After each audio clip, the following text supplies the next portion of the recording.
Hey everybody, Ben here for the Bonehead podcast, and welcome to Theory Thursday. So every week we get together on a Thursday and we take a bit of a deep dive into one element of Blood Bowl or another. The whole point here is we are going to explore some of the rules, explore some of the tactics, and whether we're looking at stats or strats, really just try and find ways to play the game better or have more fun doing it. Now, more fun doing it and potentially not better definitely covers the topic we're talking about today. Now, Giants landed in Spike 6 or 7 in the last edition. They landed with the Ogres, and it was awesome to see Giants on the pitch. I ran them a couple of times, actually helped my Underworld team go 3-0 against a TV 1600 Orc team. It was awesome. And then, of course, BB 2020 landed, and they went away again. But Death Zone is here, and with it brings the giantest players in all of Blood Bowl. So we are going to have a look at the rules of Giants and kind of talk through when and why you'd want to take them.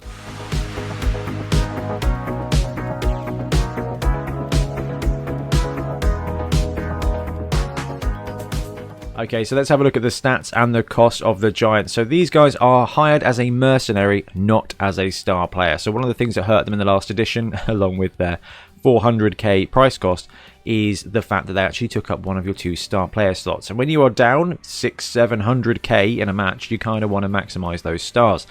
The Giant now only costs 350k. Now, I say it only costs 350k. If you are playing a league match that you would quite like to win, there are going to be better options for you. Morg is 340, Griff is 280, Hackflem is no money at all. There are better options if you want to win. If you want to destroy your opponent and have a great time doing it, 350 here is better than a star player. It is better than 2 team rerolls and a wizard. It is just ridiculous. Now, it isn't necessarily going to help you win unless your opponent overcommits. And this episode really is about thinking about the best way to deal with a giant, as well as the best way to use a giant. So 350k, what does it get for you? It gets a movement 6, strength 7 player, edge 5+, passing 5+, armor 11+. Okay, so this is a big boy. I've actually tidied the studio and I don't have my big Punga Giant anymore. So, skills-wise, always hungry. They're going to eat stuff if they want to throw it. Bonehead is Bonehead. Break tackle means that they are going to be dodging into the open with +2 because they are strength 5 or more. That means they are a 3+ dodge into the open. With loner 4+, that's not brilliant. So, you're not going to be dodging with Giants, which kind of makes sense because they are not known to be the most nimble of things. They do, however, have some pretty fun combat skills. Juggernaut means that if you blitz with a giant, it's going to be able to turn its both downs into pushes, and stand firm, wrestle, fend, none of it works against a giant, which I think is pretty appropriate. It's also got multiple block. Now, strength 7 multiple block is pretty good, especially when you match it with Mighty Blow +2. So this is what I mean about the Giants. They have got a ton of combat potential. It is a risk, it is a gamble, but it can pay off and be really beautiful. On top of that, they've got Stand Firm, which makes sense because they are giant, literally, and they've got Throw Teammate. Now, Throw Teammate, these guys are a little bit better at than normal because they get to re-roll fumbles because they're giants. So you've got a little bit of a Throw Teammate angle there. Probably not the best thing to do, but it does give you that last-ditch attempt at an opportunity. I personally, and I think most of you guys are going to agree, Throw Teammate here should work on throwing any player that isn't a giant or a big guy. Any strength 3 or less player, I think, should be able to be thrown by a giant because I think that would be fun. Anyway, that's what you get for your 350. What we're going to do now is we're going to have a look at the actual rules of the giant, and as we go through, we'll talk about some kind of tips and tricks. So, base size and tackle zones. Giants are giant. So, in this game, this is a bit of a callback to, what was it, first edition or second edition when they introduced the big guys and they had the 40mm square bases? We've got a 2x2 situation here. So Giants, as you can see here, take up 2 squares. Oh, I've lost my drawing thing. There's my drawing thing. There we go. They take up 2x2, so 4 total squares. So you need a big base for your giant. I think 80mm bases are probably the best. 2 squares will be 68, so they'll overhang a bit. 60mm base is potentially better because it will fit nice and snug. But if you've got a proper giant model, you may struggle with that.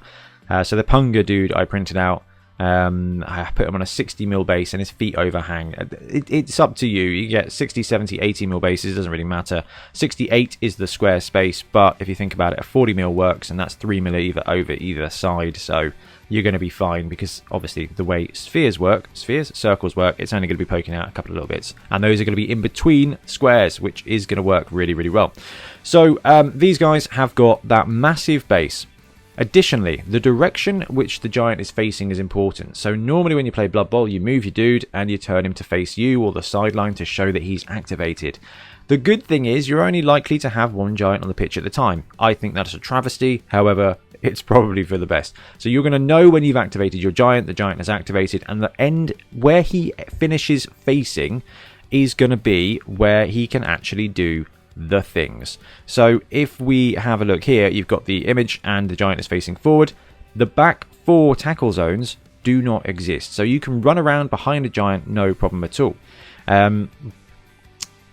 It means that the giant's basically the giant is too big for the Blood Bowl pitch. So it can only see so much stuff because it is simply too big. If you've ever been to a kids party or anything like that, there's just little things running around everywhere. It's going to be very difficult for you to keep eyes on everything at the same time when you are yay big against yay little. So you've only got those four back tackle zones that do not account. And finally, because you've got that 4 square area here, that 2x2 box, if any one of these squares is hit by an effect, like a ball and chain, or a bombardier, or a wizard, or that coach who's got the random, or the hot pot from the halflings, if it hits this bit, it hits the giant. If it hits this bit, it hits the giant. If the giant gets pushed off the pitch, if any one of these squares exits the pitch, the giant goes bye-bye. So definitely something to be aware of, but it just counts as inhabiting all 4 squares at once.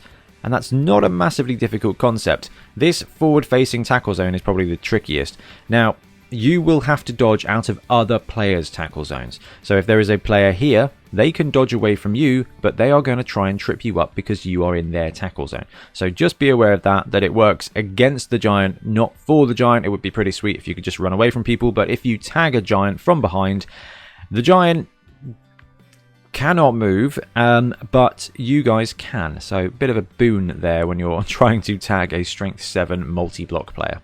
So you've got this massive dude on the pitch. It can inflict some serious harm, but it needs to move around to get there. Now, moving a giant is both simple and complicated at the same time. It's got a simple process, but it is going to get complicated a lot of the time. So it moves just like any other player. It moves the same amount of squares. However, it always inhabits those 4 squares at a time. So you can move, I mean, the Death Zone book here has got a very good diagram to kind of just show off how that works. And how it works is you've got these 4 squares. So if it is traveling forward, it can travel forward, diagonally forward. It can travel diagonally, and when it travels diagonally, it will move like this. So you pick it up basically and move it 1 square diagonally. So that's 1 square, and then you drop it down again to your next pair of squares. That's 2 squares basically. So you are moving it, but you pick up and place it. It's weird when you move Blood Bowl pieces. You kind of shuffle around and it just makes it feel fluid. With a giant, they are stomping. They have got big feet. They are treading over things, and they are just galloping around at the mighty speed of 6.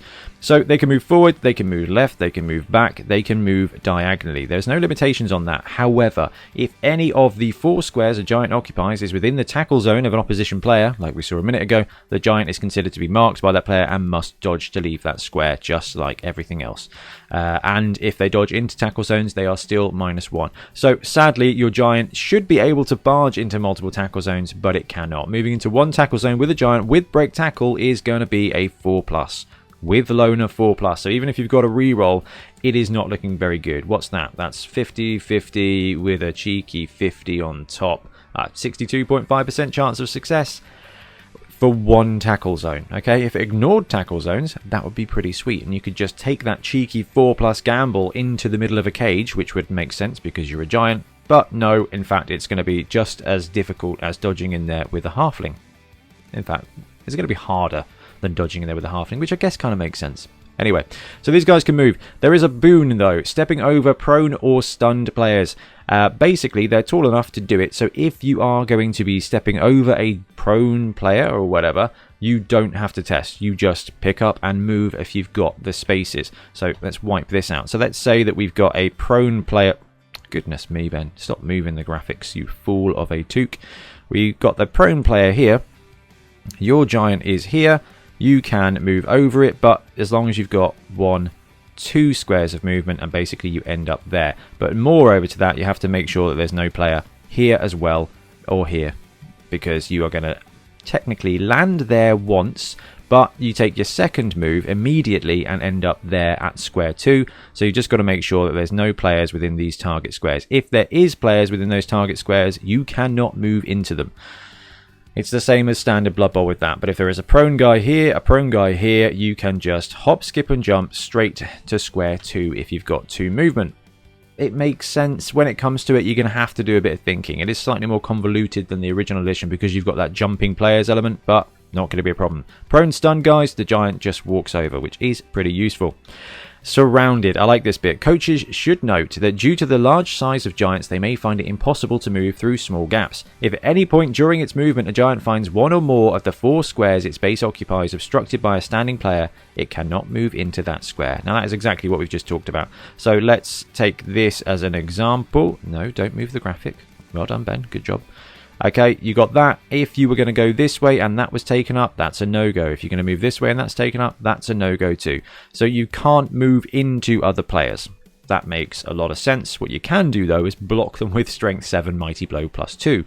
I recommend that. That is good fun. So when it comes to pushing back a giant, if you've blocked it with a... I am assuming you're blocking this with a Troll Slayer or a Minotaur with the support of Friendship, or Morg with the support of other people. You can get a good, decent block against the giant, and you can push it back. So when you're pushing back a giant, it works exactly the same as any other players. It works the same as what we've just looked at with moving the giant. If any of the squares are blocked, you cannot go into there. If all the squares are blocked, then you will create a sequential. So if it's not possible, then giant is pushed into one or more occupied squares, and any players that originally occupied the square or squares are chain pushed in turn. So you can create a double player chain push using a giant. You just have to make sure that all 4 squares behind it are covered. So I've changed the graphic, and I probably shouldn't have. But let's pretend that we are going to block the giant this way. Do we want to... No, actually, let's block the giant straight on, okay, this way here. If there is a player here, that's new, and there is a player here, and let's say you've got an enemy player there and an enemy player there, you can block this giant. And its target squares would normally be diagonally that way, diagonally up, don't go diagonally up to you, diagonally right, okay?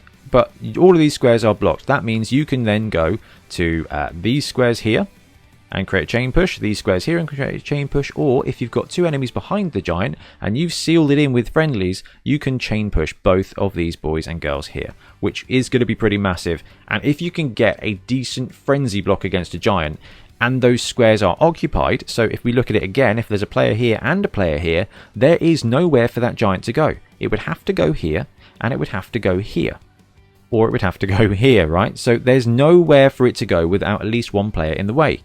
You are going to get a much easier series of chain pushes if you are blocking with a giant. And because of the giant's bigger base size, you are going to get easier chain pushes potentially if you are using one, depending on placement. Going to be difficult to pull off. Going to be very difficult to pull off, but it is going to be very epic when it happens. Pushed into the crowd, we did say this. If any one of the squares ends up in the crowd, that giant is gone. Again, that makes sense because the crowd is going to be this line here, so half the giant's going to be off the pitch. That is a no-go. He's in the crowd. He's going to get fouled, which is brave, I think. Throwing other players, you get to reroll a fumbled throw. We talked about that. Giant obstruction. Giants do tend to get in the way of other teams' passing plays. When a giant attempts interferes with the pass, it reduces any negative modifiers down to by -2. So it's mostly going to be deflecting on a 5+. Still not brilliant. Scatter. This is what we need to talk about. So as giants occupy 4 squares rather than the usual 1, the normal random direction template cannot be used for them. So you can't roll a d8 because there's more than 8 squares. You use a d16 and re-roll anything of 13 or above. It's really simple.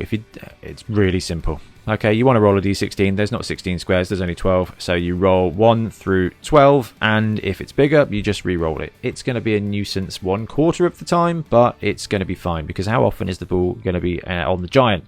Now, that would be cool. A giant touchdown is something that I am definitely on board with. However, probably not going to be very likely, but you will get bonehead points if you do it. But this really is the fun part, okay? This is multiple block with Mighty Blow +2. So the giants are strength 7 and have a bunch of cool stuff, right? They're strength 7, they've got Juggernaut. You cannot blitz and use multiple block at the same time. Can't be done. that's fine. So you're either blitzing with Strength 7, Mighty Blow +2 and Juggernaut, which is a pretty great place to be. You are going to flatten every big guy out there. You are going to be able to take on Deep Root, potentially.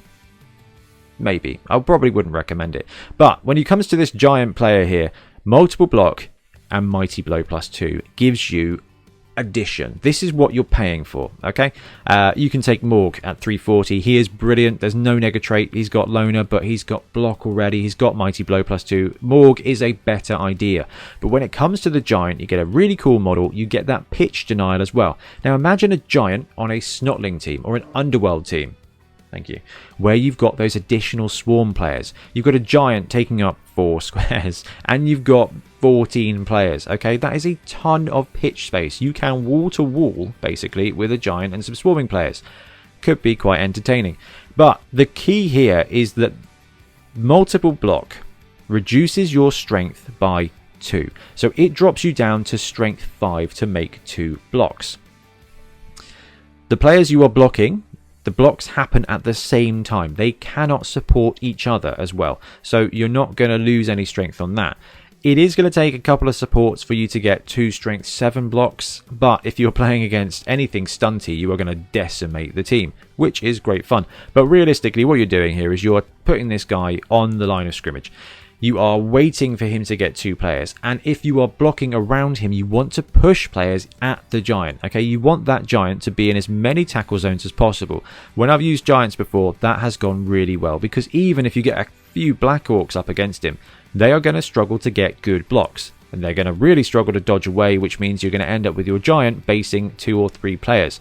And you are going to be able to dish out those multiple blocks. So yes, you're not going to get a bunch of 3-die blocks without having 2 guard players touching both of those pieces. But you know what you are going to do? You're going to be able to take 2 die here with multiple block with Mighty Blow +2 and 2 die here with Mighty Blow +2. If you want to know how good Mighty Blow +2 is, check out one of the other videos where we talk about combat skills. But it is very tasty. Okay, you are going to stun a dude. There are basically no dudes you're not most likely to stun at +2. It is just going to be 2 dice, I stun you. 2 dice, I stun you. It's going to be really good, and that's the crux of having a giant. So giants are going to combo well with teams with swarming. Everybody does, let's face it, because you get that extra area denial, and anybody in base contact with a giant is liable to get a 2 or 3 die block. You don't have to take multiple block. You can just go for a cheeky 3 die block against most players in the game. With a bit of support, you can do it. It becomes difficult, actually, because then you need 2 supports to 3 die block a strength 4 player. But you know what? If you've got swarming, if you've got guard, if you've got some stuff going on, you can do it. And that's the cool thing about giants. But I would say the best way to run giants in any kind of situation is to give them for free to every team. Have a giant week at your league. Have a tournament where you get 1 or more rounds where you can take a giant for free. Just get that kaiju versus kaiju battle on the pitch. Give everyone 2 giants. Go for it. It's going to be a spectacle. It's going to be carnage. And with that much strength 7 multiple block, Mighty Blow +2, it's going to be a Kaz Fest. And that is a pretty great way to play Blood Bowl. Anyway, guys, please let me know what you think about giants in this edition. Obviously, I'm excited. I was always excited about giants, and now they're back. I really cannot wait to get these to the pitch in this rule set, because they've got better. They've got cheaper. They've got that Mighty Blow +2.